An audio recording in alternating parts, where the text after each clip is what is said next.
بسم اللہ الرحمن الرحیم۔ محترم ناظرین و سامعین، السلام علیکم ورحمۃ اللہ وبرکاتہ۔ جس عورت میں یہ نشانی ہو وہ بہت بابرکت ہوتی ہے۔ اس عاجز دنیا میں قوموں میں، ملکوں میں خوش نصیبی کے معیار بھی مختلف ہیں۔ کوئی دولت کی فراوانی کو خوش نصیبی کی علامت جانتا ہے تو کوئی سامان عیش اور کوئی اونچے حسب و نسب کو، اور کوئی اعلیٰ اور ممتاز کلیدی عہدوں کے مل جانے کو وہ خوش نصیبی کا باعث سمجھتا ہے۔ کوئی عورت زیادہ تعداد میں بیٹوں کے ملنے اور مستقبل میں اپنے دستے بازو بننے کو اپنی خوش قسمتی کی ضامن سمجھتی ہے۔ کوئی اپنے عارضی اور چند روزہ حسن کو اپنی خوش نصیبی کا باعث سمجھتی ہے، اور کوئی اعلیٰ عصری تعلیم کی ڈگری کو اپنی خوش نصیبی سمجھتی ہے۔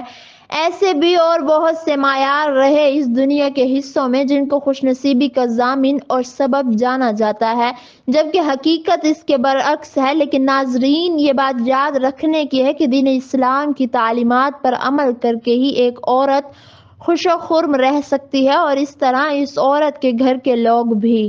اس طرح عورت کو سوچنا چاہیے کہ کس طرح عورت اپنے منفی پہلوؤں سے ابھر کر اپنے مثبت پہلوؤں کو اجاگر کر سکتی ہے، کیونکہ انسان کی سوچوں اور جذبات کی بگاڑ کئی پریشانیوں کو دعوت دیتی ہے، اور ان کو چاہیے کہ وہ قرآن و حدیث کی روشنی میں اپنی اصلاح دین کے مطابق کرنے کی کوشش کریں، کیونکہ دین اسلام ہی وہ مکمل ضابطہ حیات ہے کہ جس میں ہر پریشانی کا حل موجود ہے، اور دین اسلام ہی ہے کہ جس نے عورت کو عزت دی۔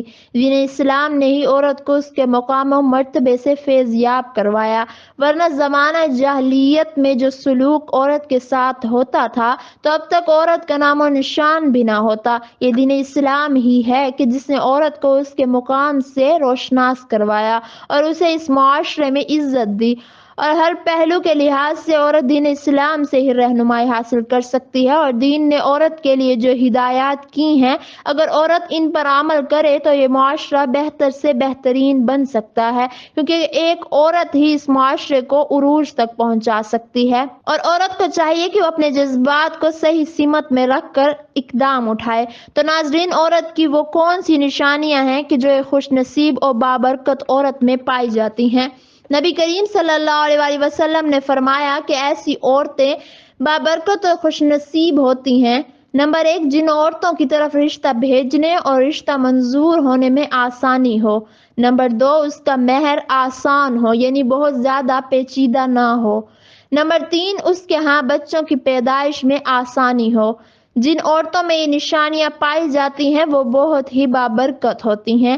لیکن اس کے برعکس شادی کے بعد ہمارے ہاں لڑکی کی زندگی کے حالات بدل جائیں تو یہی کہا جاتا ہے کہ یہ لڑکی یا عورت بہت بابرکت ہے کہ جیسے ہی شادی کی اس کی تو لڑکے کے نصیب بدل گئے، لڑکی کی تنخواہ بڑھ گئی، اس کو گھر مل گیا۔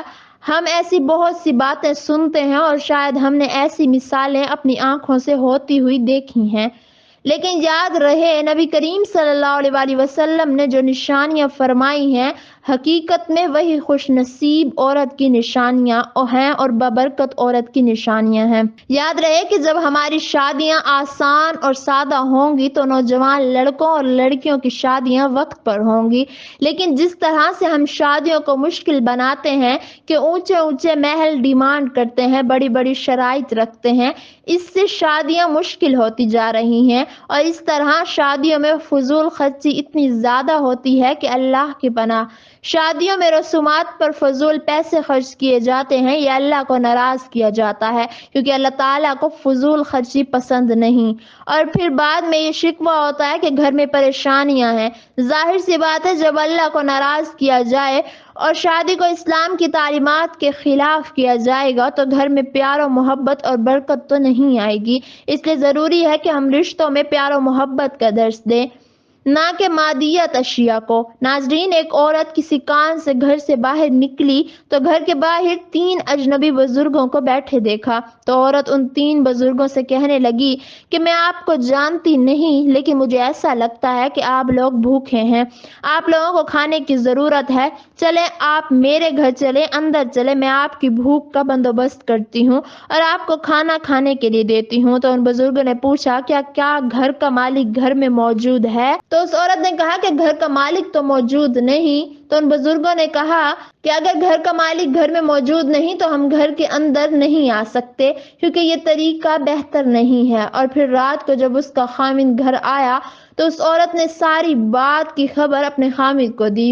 تو پھر اس کا خامند کہنے لگا انہیں اب اندر لے کر آؤ۔ اور جب اس کے خامند نے عورت سے کہا کہ ان بزرگوں کو اندر لے کر آؤ تو وہ عورت ان بزرگوں کے پاس آئی اور کہا کہ اب میرا خامند آپ آ چکا ہے، اب آپ اندر آ جائیں۔ تو ان بزرگوں نے کہا کہ ہم تینوں اندر نہیں آ سکتے۔ تو عورت نے حیرانگی سے پوچھا کہ وہ کیوں؟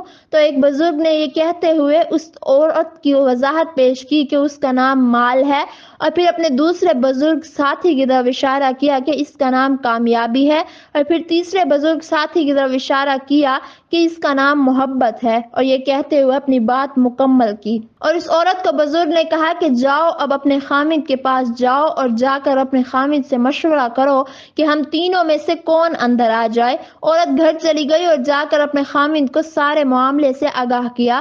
تو اس کا خامند اس کی طرف دیکھ کر خوشی سے چلا اٹھا اور کہنے لگا اگر جیسے تم نے یہ ماجرا سنایا اگر ایسا ہی ہے تو تم مال کو اندر بلاؤ، ایسے ہمارے گھر میں مال و دولت ہوگی اور گھر میں مال و دولت کی ریل پیل ہو جائے گی۔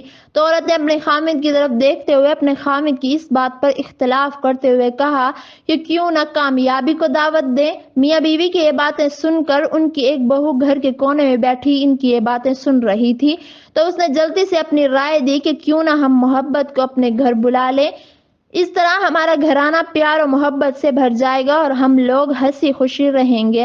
تو پھر اس عورت کا خامد کہنے لگا کہ بہو کی نصیحت مان لیتے ہیں اور اب جاؤ اور محبت کو اپنے گھر اندر لے آؤ۔ یہ سن کر عورت جب باہر گئی اور ان بزرگوں سے بلند آواز میں کہا کہ آپ تینوں میں سے محبت کون ہے، وہ میرے ساتھ ہمارے گھر آئے اور ہمیں مہمان نوازی کا شرف بخشے۔ ان میں سے محبت والا شخص اٹھا اور اندر جانے لگا، اور پھر اس کے باقی ساتھی بھی اٹھے اور اس کے پیچھے چلے گئے۔ تو تب عورت حیران و پریشان ہوئی اور حیرانگی سے دیکھنے لگی، اور پھر عورت نے مال اور کامیابی سے کہا کہ میں نے تو صرف محبت کو اپنے گھر آنے کی دعوت دی ہے، آپ دونوں مال اور کامیابی کیوں ساتھ چلنے لگے ہیں؟ تو انہوں نے عورت کو جواب دیا کہ اگر تم نے مال یا کامیابی میں سے کسی ایک کو بلایا ہوتا تو باقی دونوں باہر رہتے، لیکن تم نے کیونکہ محبت کو بلایا ہے اس لیے محبت جہاں کہیں ہو ہم اس کے ساتھ ہوتے ہیں، جہاں محبت ہوگی وہاں مال اور کامیابی ملے گا۔